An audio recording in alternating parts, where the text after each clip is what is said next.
The last postcard my son sent me from overseas is still pinned to the corkboard above my kitchen desk. He's smiling in his uniform, standing in front of a building I don't recognize, squinting a little into the sun.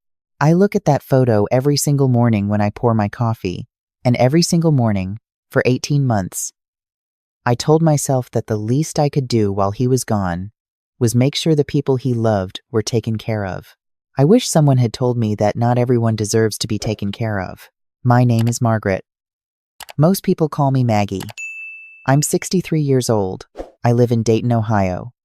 And I spent 31 years teaching 8th grade English before I retired. I've read enough stories to know how they end.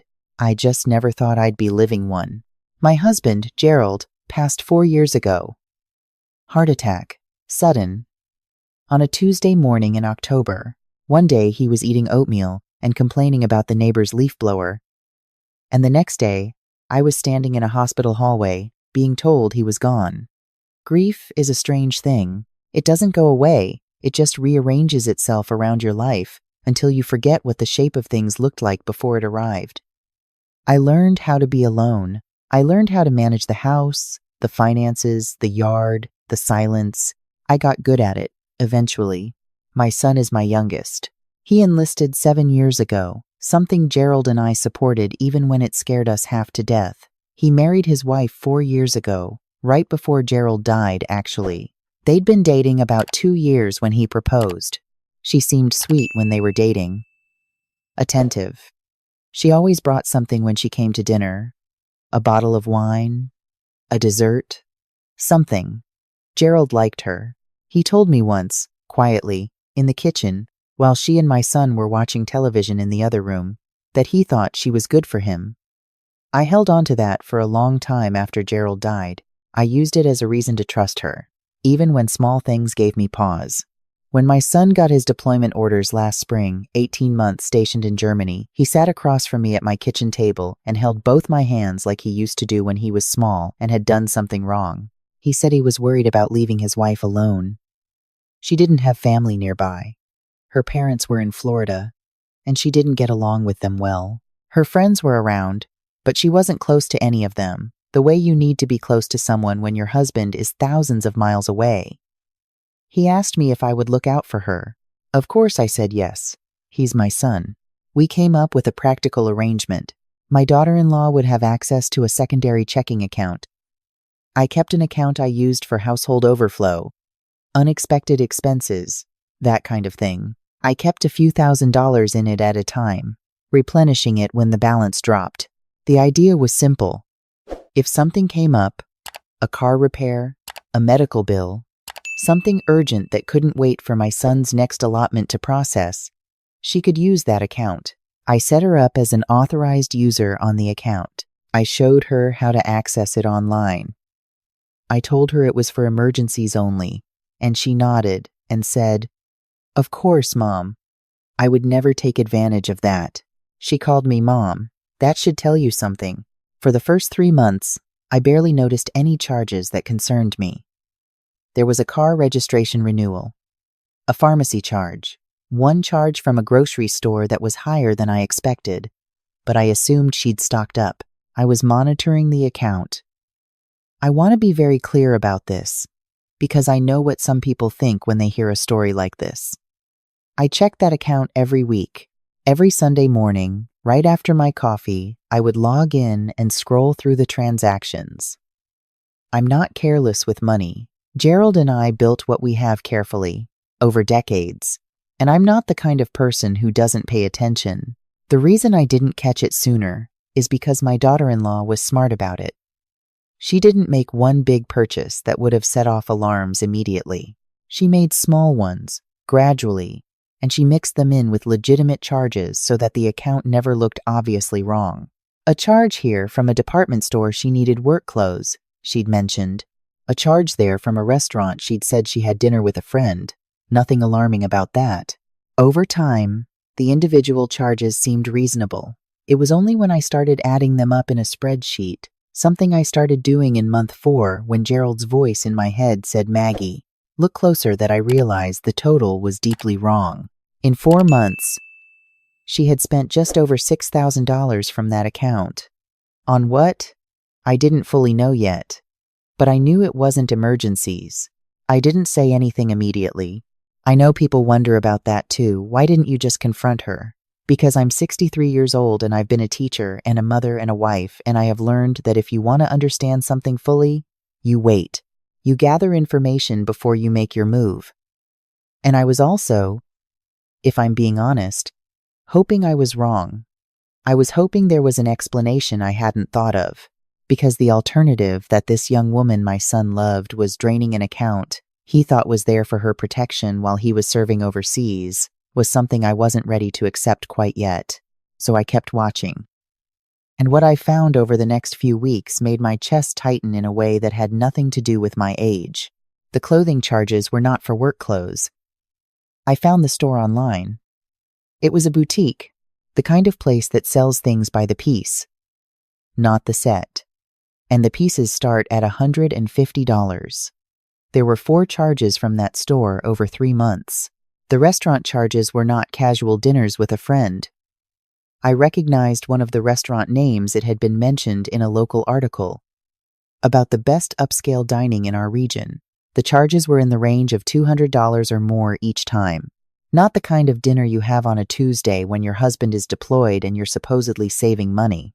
Then there were charges I couldn't identify at all. Spas, a hotel I'd never heard of, a charge from a car service company in a city 3 hours from Dayton. I called my son one evening during one of our regular video calls. I didn't say anything about what I'd found. I just listened. He told me things were going well, that he missed home, that he was proud of his wife for handling everything on her own. He said she'd told him she was being really careful with money, that she'd been cooking at home almost every night, that she was thinking about picking up some extra hours at work to save toward a trip they could take together when he came back. He said it with such warmth, such pride in her. I said, "That's wonderful, honey." And I looked at the spreadsheet open on my laptop and felt something I hadn't felt since I was standing in a PTA meeting in 2009 watching a parent lie to my face about why their child hadn't done their homework for 6 weeks straight. That particular stillness that comes over you when you know, for certain, that you're being lied to, and you decide to stay quiet just a little longer because the truth is coming and you want to be ready for it. It came on a Thursday afternoon in September. I was sitting at my kitchen desk, the same place I pour my coffee, the same place Gerald's postcard is pinned, and I logged into the account the way I always did. And there, at the top of the transaction list, was a charge that stopped me cold. $4,214, charged to a resort in Scottsdale, Arizona. I sat very still for a moment. I'm not someone who panics. Gerald used to say I was the calmest person he'd ever met in a crisis. I think it's the teacher in me. When 13-year-olds are all falling apart at the same time, you learn to stay level. But I felt something sharp move through me that afternoon. Something I can only describe as the precise moment when hope runs out. I looked up the resort. It was a luxury spa property outside Scottsdale, the kind of place with photographs of infinity pools overlooking the desert and menus featuring things like gold-infused facials and private yoga sessions at sunrise. The starting rate for a 2-night package was just over $2,000 per couple. The charge on my account was for 2 rooms, 2 nights, with a spa credit included. 2 rooms.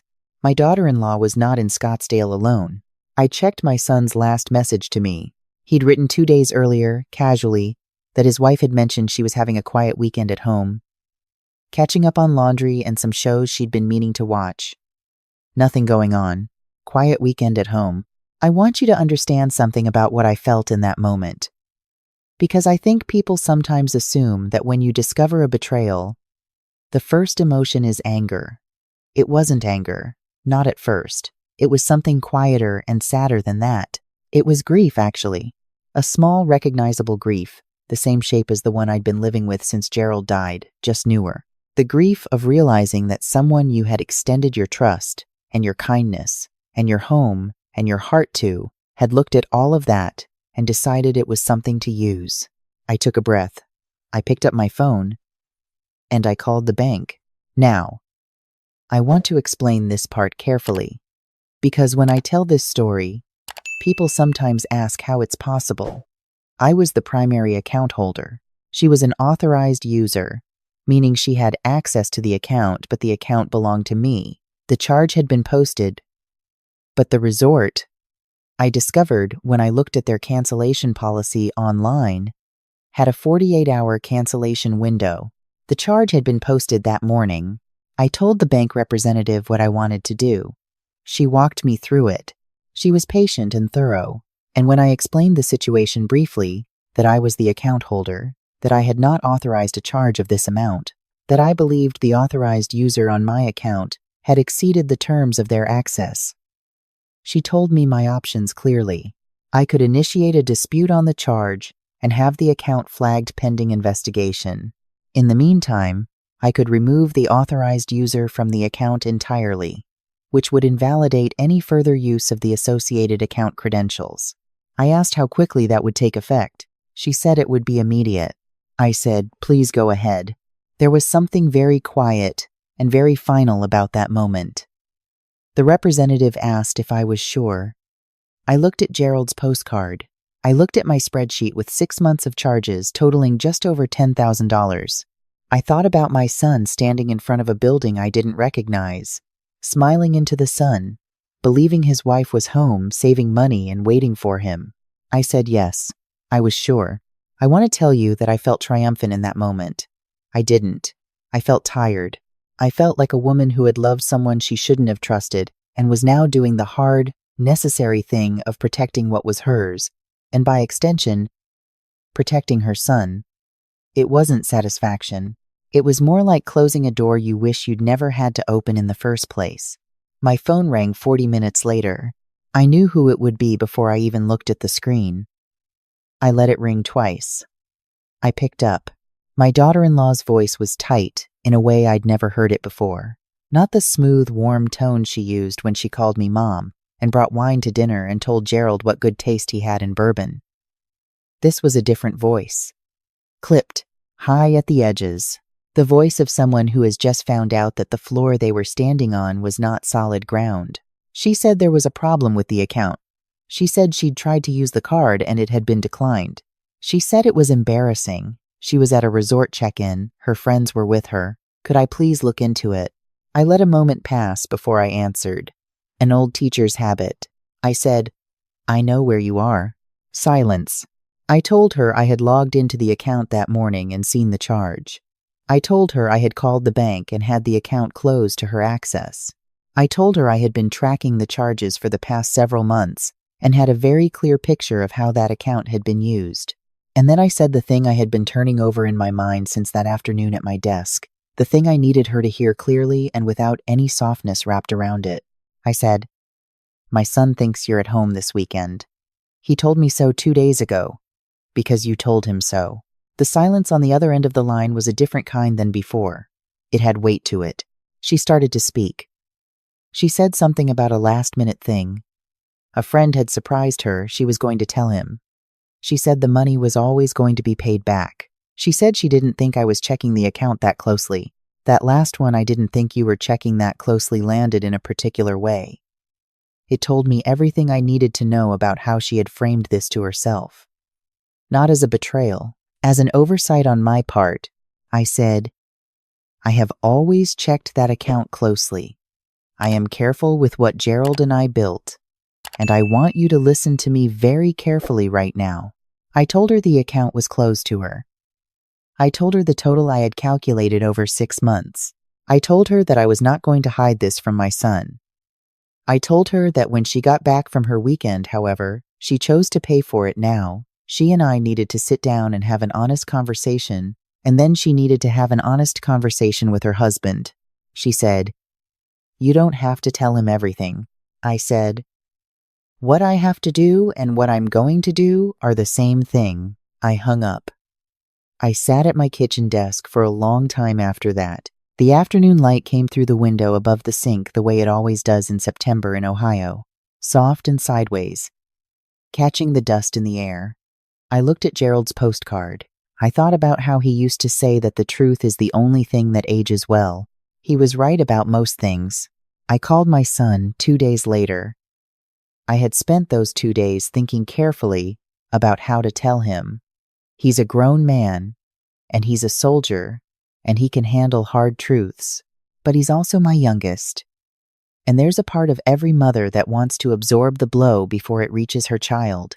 I had to remind myself that absorbing this particular blow was not something I could do for him. He needed to know. And if I didn't tell him, if I kept this soft and vague and let her manage the narrative, I would be participating in a kind of deception too. A gentler one, maybe, but still a lie, just dressed up as protection. I told him everything. The charges, the spreadsheet, the Scottsdale resort, the 2 rooms, what she had told him versus what was true. I spoke slowly and calmly, and I let him have the silence he needed in between. He's quiet when he's processing, always has been, since he was a little boy working through a problem. I just waited. When he finally spoke, his voice was steady in the way that voices are steady when someone is working very hard to hold something back. He asked me a few questions. He asked how long I'd known. I told him honestly. I had suspected for a few months, confirmed it recently. He asked if she knew I was telling him. I said yes. He said he needed some time. I said, of course you do. Take what you need. I'm right here. After we hung up, I walked outside into my backyard. The September air was cool and the neighbor's maple was starting to turn. Gerald planted that maple 20 years ago. It was a sapling then, about as tall as our son at the time, and now it spreads over half the yard. I stood underneath it for a while and let myself feel the full weight of what had happened, not just the money, not just the practical violation of a practical arrangement, but the deeper thing, the trust, the belief that when you open your hands to someone, they will receive what you offer with the same care with which you gave it. People who haven't lived long enough sometimes think that getting older makes these things easier, that you become harder. That disappointment loses its edge after a certain number of years. That's not true. What changes is not how much it hurts, but how well you know how to stand inside the hurt without letting it take you down with it. At 63, I have buried a husband and survived it. I have sat with grief so heavy, I wasn't sure I'd be able to get up from the table. I knew how to do this. I knew how to feel the thing fully and still get up the next morning and pour my coffee and look at the postcard and choose, again, to keep going. My son confronted his wife when she returned. I don't know everything that was said. He shared some of it with me, kept some of it between them, which is how it should be. He's a grown man, and that's his marriage and his life. What I know is that she admitted to the charges. She admitted to knowing the account was meant for emergencies. She did not have a good explanation for why she'd framed it differently in her own mind, or why she'd told him one thing while doing another. Those aren't questions I can answer for her. What I can tell you is what happened after. There were weeks of difficult conversations between them. There were phone calls between my son and me that lasted late into the night, his afternoon where he was, my evening here. He wrestled with it the way you wrestle with anything that reshapes how you see someone you love. I didn't push. I didn't offer opinions about what he should do. He hadn't asked me to be his judge, and I wasn't going to appoint myself. I told him I loved him. I told him the most important thing was that he had the truth now, and whatever he decided to do with it was his to decide. My daughter-in-law called me once during that time. It was a short call. She apologized. I want to be fair to her and say that she did apologize, and it didn't sound rehearsed. She said she had told herself things about my financial situation that weren't true, had convinced herself the money was less significant to me than it was to her, had made herself believe that she'd figure out a way to pay it back before anyone noticed. I listened. I said thank you for calling. I said I accepted her apology and I meant it, in the way that you mean it when you forgive someone, not because everything is fine, but because carrying resentment is a weight you don't want to bring into the next season of your life. I told her one more thing before we hung up.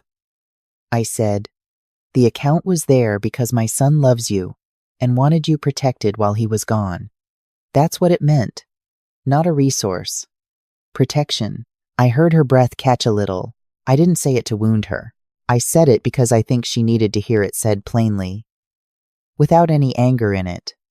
Sometimes the truth lands differently when the anger has been taken out. She said, I know, Mom. It was the last time she called me that. It's been several months now. My son and his wife are still working through things.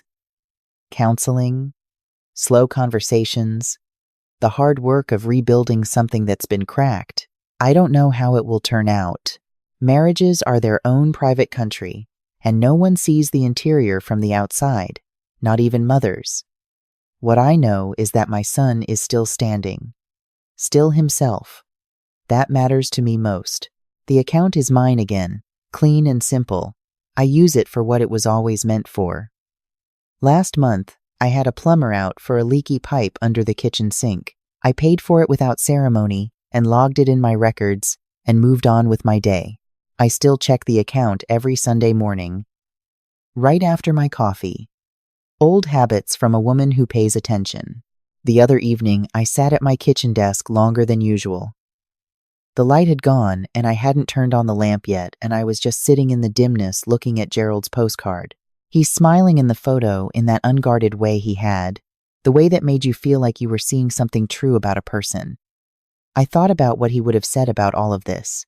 He was a straightforward man. He would have said that you cannot protect the people you love by pretending, and that the truth, told gently but completely, is still a kindness even when it doesn't feel like one. I think he would have been right. I'm not a woman who spends much time looking backward. 31 years of teaching will cure you of that. You learn to look at what's in front of you, at the actual person sitting in the actual chair, and meet them where they are, rather than where you wished they'd be. What I'm carrying forward from this is not bitterness. And it's not even really a lesson, because I don't think I was naive. I think I loved my son's wife because he loved her. And I think I trusted her because he trusted her. And I think those were reasonable things to do. What I'm carrying forward is simpler than a lesson. It's just this. Pay attention. Keep the spreadsheet. Check the account every Sunday. Know what you have and where it is. Not because you expect to be betrayed, but because your resources are the practical shape of your security. And your security belongs to you. Gerald knew that. He taught me that over 4 decades. I know it now more than ever. I look at his postcard in the morning and I say, out loud, the way I always have, good morning. And then I pour my coffee and I open the laptop and I look at what's mine.